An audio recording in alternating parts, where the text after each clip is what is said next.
welcome to SVG-TV News for Tuesday, June 3rd, 2025. I am Yvette Boynes with the details.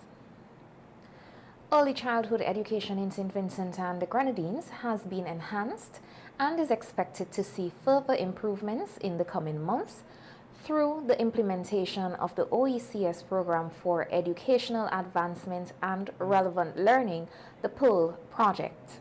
Leading the initiative is veteran educator Vivian Crook, who shared updates during a leadership workshop held earlier today. Crook revealed that so far 2 new preschools have been established in communities where early childhood education services were most urgently needed. The enrollment in schools for pre-primary children was very low. So the task was from the beginning to set about to establish new preschools so that we can have an increased access to early childhood. What did we come up with so far? We were able to establish 2 new preschools, one at the Sandy Bay Government and one at the Chateaubriand Methodist Primary School. Okay? And our outcome there was to enable an environment for equitable and quality EC service delivery. In addition to infrastructure development, the project places a strong emphasis on special education at the preschool level, recognizing the need for targeted support and training. 14 teachers from St. Vincent and the Grenadines have been selected to participate in specialized training to better support students with diverse learning. Completed their report, and based on that report, they identify the teachers, practitioners of SEN children need to be trained and spaces made for these special education children. Under the curriculum segment of the OECS PEARL, the issues here were the need to develop and create of the curriculum development in the member state referring to the OECS countries, okay? And there was also the need for a revised OECS early reading assessment and lack of an OECS early numeracy assessment. Crook also noted that the second phase of the project will include rehabilitative work on existing preschools and continued teacher training, both on the mainland and across the Grenadines.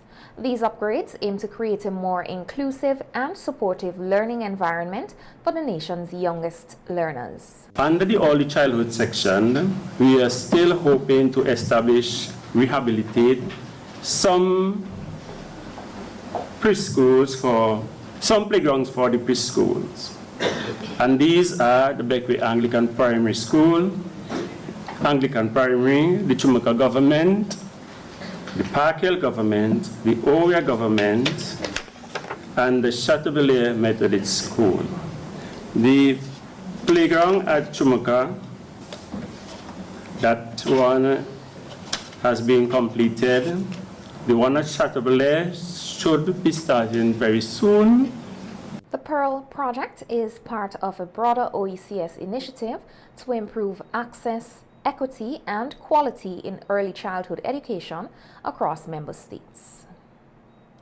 Chief Education Officer in the Ministry of Education, K. Martin Jack, has challenged teachers to elevate their level of engagement with students by enhancing their leadership capabilities.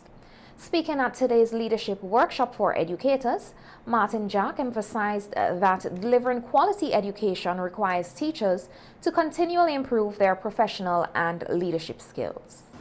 You are the bridge between national education policy and classroom practice. And I would like for you, as a chief education officer, to embrace it. Embrace it. No longer can you stand on the sidelines and see our children swept away by the raging distractions that limit or hinder their learning. Be the one who ensures that they cross the education bridge safely. She stated that the revised education curriculum developed by regional education experts is designed to better prepare both teachers and students to meet the evolving demands of education in St. Vincent and the Grenadines. It is one of the most forward-thinking and contextual relevant reforms we have seen in our region. It is grounded in the realities of the 21st century, yet rooted in the values of the Caribbean child. Its features include, those of you who have not had a chance to look, and you will have some idea, thematic integrated learning that breaks down silos between subjects, we all know about that, inquiry-based approaches that encourage curiosity and exploration, a strong emphasis on literacy, numeracy, digital skills, and value education, technology-enhanced content, which is available in both online and offline formats. Martin Jack also urged teachers to stay updated with technological advancements and new developments in education, highlighting the importance of integrating digital tools into the teaching learning process. In efforts to improve special education services, several initiatives were launched starting in 2021.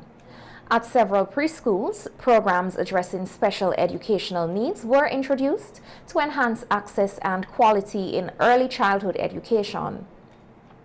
Significant developments include the establishment of early childhood education centers in Mariaqua, Connery, and Sandby, training for teachers and head teachers from 5 preschools involving 75 educators, including 14 from St. Vincent and the Grenadines. 29 educational leaders trained through the University of the West Indies Mona campus with a focus on supporting e-learning and inclusive education practices. Selection of 15 schools for targeted development under the Special Education and Early Childhood Enhancement Program. These actions form part of a broader national strategy to make education more inclusive, modern, and responsive to the needs of all learners. St. Vincent and the Grenadines will join the international community in observing World Accreditation Day on Monday, June 9, 2025, under the theme Accreditation, Empowering Small and Medium-Sized Enterprises. World Accreditation Day is a global initiative established by the International Accreditation Forum, the IAF, and the International Laboratory Accreditation Corporation, the ILAC. The day aims to highlight the value of accreditation, which is the formal recognition that an institution or service meets established standards, ensuring quality, reliability, and credibility in various sectors, including education, health, and business. Administrative Assistant at the Accreditation Unit, Amanda St. Clair Brooke, said this year's theme focuses on how accreditation can enhance product quality, streamline processes, and improve access to new markets for small and medium-sized enterprises. She noted that a series of public awareness and sensitization activities are being hosted in the lead-up to and following the observance. There is, we are planning with the public at the old Treasury site, that's by the post office, where we'll be interacting with the public. Persons will come, they will see the forms, we'll hear some complaints, of course, and we'll be able to, better direct individuals what to do different, because sometimes a lot of persons will come and have, queries and have done something that wasn't right and all of that.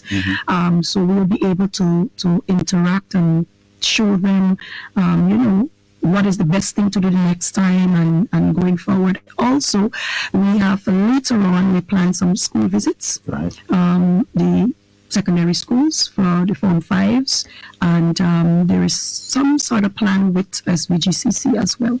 We take this opportunity to apologize to our audience for the poor quality in that previous clipping. Senior Education Officer Dr. Trisha Ann Job Moses reminded the public that accreditation is a detailed process that takes time. She urged patience and understanding from the public as institutions undergo this critical evaluation to meet national and international standards. The observance of World Accreditation Day underscores the importance of accreditation in building trust and fostering growth, especially for smaller businesses aiming to compete on a larger scale. The St. Vincent and the Grenadines Hotel and Tourism Association hosted a two-day disaster preparedness training workshop on May 28th and 29th, 2025 at the Sunset Shores Hotel. According to a news release, the initiative was designed to enhance resilience within the hospitality and tourism sector ahead of the upcoming hurricane season. The training was made possible through the support and expertise of the National Emergency Management Organization, NEMO. Led by trainer Holder Peters, the NEMO team provided participants with practical tools and critical information to help shape and strengthen disaster response strategies at individual properties. The training emphasized the importance of proactive planning and swift execution during emergencies. Participants were encouraged to return to their respective workplaces and apply the knowledge gained by reviewing current emergency plans, conducting staff briefings, and tailoring strategies to the specific needs of their establishments. The sessions drew participation from a wide cross-section of the hospitality industry, including managers, supervisors, and frontline employees, all committed to improving disaster readiness within the sector. 16 agribusinesses in St. Vincent and the Grenadines have been awarded microgrants under the Global Environment Facility Agricultural Micro-Enterprise Post-Production Small Grants Program, marking a significant step toward advancing sustainable agriculture and environmental resilience in the country. Funded by the GEF and implemented through a strategic partnership with the United Nations Development Program's Ridge to Reef project and the Ministry of Agriculture, Forestry, Fisheries, Rural Transformation, Industry and Labor, the initiative is designed to enhance biodiversity, strengthen ecosystem services, and promote sustainable agricultural land management practices. With a focused aim to address the impacts of unsustainable land use and fishing practices, the AMEPP program is expected to deliver tangible environmental benefits while also stimulating economic development. The selected grantees will undertake projects that support business expansion, income generation, employment creation, and improved livelihood resilience, key factors in fortifying the nation's agricultural sector against the effects of climate change. According to a news release, interest in the microgrant program was exceptionally high, with over 200 agribusinesses submitting applications. Ultimately, 16 applicants met the rigorous evaluation criteria and were selected to receive grant funding. The chosen projects were assessed based on their potential to generate new business opportunities, especially for women and youth, create sustainable employment, produce consistent revenue streams, reduce environmental impact, leverage co-financing and partnerships among the 16 awardees leading the charge for sustainable agriculture, including 5 women-led enterprises are Madeira Valley Heritage Forest Park, Innovative Food Alliance, Gifted Hands Agri and Consulting, Beckway Culinary Mushroom Farm, Chef Micro Farm, Vinci Teas and Gluten-Free Flowers, Union Food Processing, We Are Myro, SVG Horticultural Society, Serenity Dive Inc., Bush Bar, Beautiful Plants, Topical Dried Novelties, Ricardo Primus, Jazzy's All Natural, and Case Farm. As part of the program, recipients will participate in a 2-day capacity building training aimed at optimizing business operations and maximizing impact. They will also have the opportunity to showcase their innovations at an upcoming Business-to-Business Agricultural Innovators Forum, a platform designed to promote networking, attract investment, and drive continued growth in the agri-sector. Welcome back. With carnival season fast approaching, members of the public, particularly those who plan to consume alcohol, are being reminded of the serious risk associated with driving under the influence. Attorney General Grenville Williams has issued a public appeal to all revelers to act responsibly during the upcoming festivities, urging them to prioritize safety and consider using designated drivers if they plan to drink. His appeal was made during the closing ceremony of Road Safety Week on Friday at Heritage Square. And we are fast approaching one of our most festive occasions, the carnival. Yes, we may argue that having an extra drink is part of our culture, especially at that time. But if we do so, we need to ensure that we have a designated driver, or we have a mechanism that will allow us to move from one location to the next safely.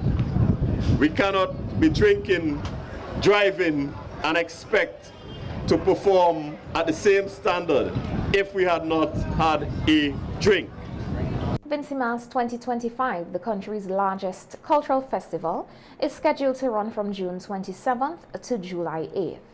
The event typically draws large crowds and features street parties, parades, and other public celebrations where alcohol consumption is common. Authorities have expressed concern over the recent rise in road traffic accidents across the country. According to statistics from the Royal St. Vincent and the Grenadines Police Force, there has been an uptick in road incidents during the first quarter of 2025, with at least 3 accidents reported daily.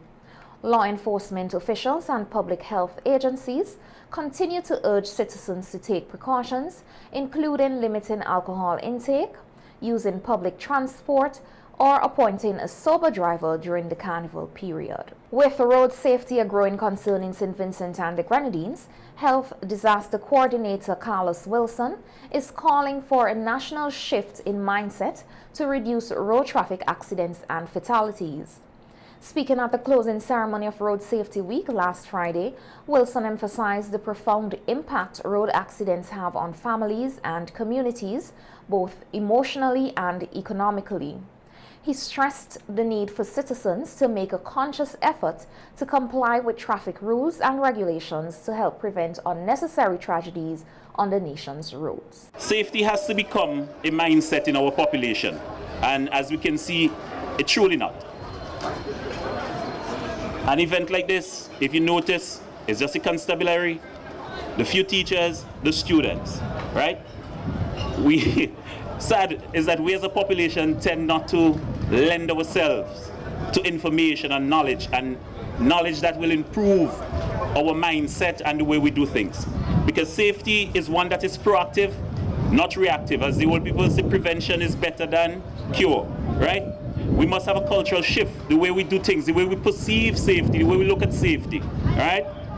And then safety must become an everyday behavior. The same way you get up in mornings and you brush your teeth, you take a shower to go to school, safety must become a second nature. Wilson also pointed to the importance of targeted information sharing and education initiatives to promote safer road use, especially among young people. He stated that focusing on children and youth is key, as global statistics show that younger individuals are disproportionately affected by road traffic accidents. Because as we forge forward with safety, is that we have to now focus on a target audience. The older ones, when it comes to safety, are already locked into their ways and their ways of doing things. So we have to now evolve, and the younger ones are the ones that we can implant this concept of safety and safety on the roads too. Now, for the little ones, is that road traffic accidents are the leading cause of death among the ages 5 to 29 internationally. That is the age group that is our productive sector. So we have to be mindful, and we have to, as the head of the traffic branch indicated, is that we have to ensure that we do things to keep our populace safe. Here in St. Vincent and the Grenadines, the issue has already hit home with 2 reported road fatalities so far this year.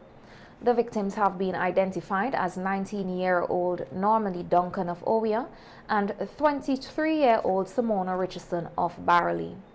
Wilson reiterated that road safety must become a shared national responsibility with greater public awareness, enforcement, and community engagement moving forward. Any young life lost is one too many, said clinical psychologist Alyssa Alvis of the Mental Health Center during her appearance on the Police on the Beat program on NBC Radio last night. Alvis highlighted the growing concern surrounding youth mental health across the Caribbean, noting an increase in mental health conditions among young people in the region. Right, so when we think about youth mental health, both in St. Vincent and in the wider Caribbean, I want to preface by saying that it's imperative that we're thinking about youth mental health conditions because 70% of mental health conditions begin when somebody is a child or adolescent. So this is a key period for early identification and early intervention so that you can prevent problems from getting worse. But we know that throughout the region and in St. Vincent, we've seen increased incidence of mental health issues among youth, including mood disorders, but also things having to do with experiences of trauma. We do have an unfortunate legacy of physical and sexual abuse in this part of the world. We have one of the earliest ages of sexual debut in the world. The average age is about 9. And so that means that primarily that is happening as a result of abuse, child sexual abuse. So as a result, we have seen increasing endorsements when we ask young people about how they are doing, how they are feeling. Increased endorsements of mood symptoms, so depressive symptoms, anxious symptoms, increased incidences of self-harming, and thoughts of committing suicide. She pointed out that adolescence and young adulthood are particularly challenging phases as young people try to understand themselves and decide who they want to become in life. And just generally, there are issues around engagement of young people. I think it's a very different scenario now, growing up in the age of globalization, exposure to information from all over the world, but also growing up against the backdrop of social media. Being a young person is actually quite challenging. Yes. So there's the question of what they're going through developmentally, just a baseline, but then they're going through that whilst comparing themselves to other people, while receiving lots of different messages about who or what they should be. And so when we then take that, so it's like already adolescence is this very fraught and important period for somebody's mental health. And then when you bring substances into it, and substances can be used for all sorts of things. It could be used as a coping mechanism for mental health conditions that are already there. It could be connected to peer relations, as you're moving into this part of your life where your friendships and the feeling of belonging is something that's going to be really important to you. So maybe you're going to engage in experimentation because of wanting to fit in, or also just generally you're at an age where you're experimenting and kind of, you're trying out your own independence, and as a result, maybe engaging in some higher risk activities. Alvis further emphasized that youth mental health is already a visible and pressing issue, which is only worsened by the use of hazardous substances such as alcohol and cannabis. These substances, she said, amplify the challenges young people face and may increase the risk of poor mental health outcomes. So it's a multi-layered issue.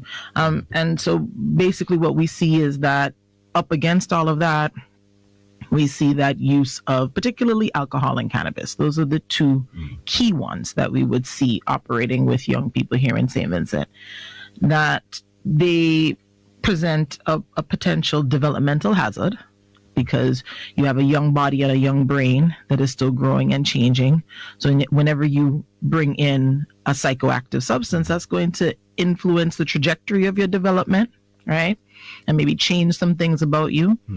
But also it might worsen vulnerabilities that you have from other things, whether that's socioeconomic, whether you have previously experienced a trauma, whether you come from a stressful environment.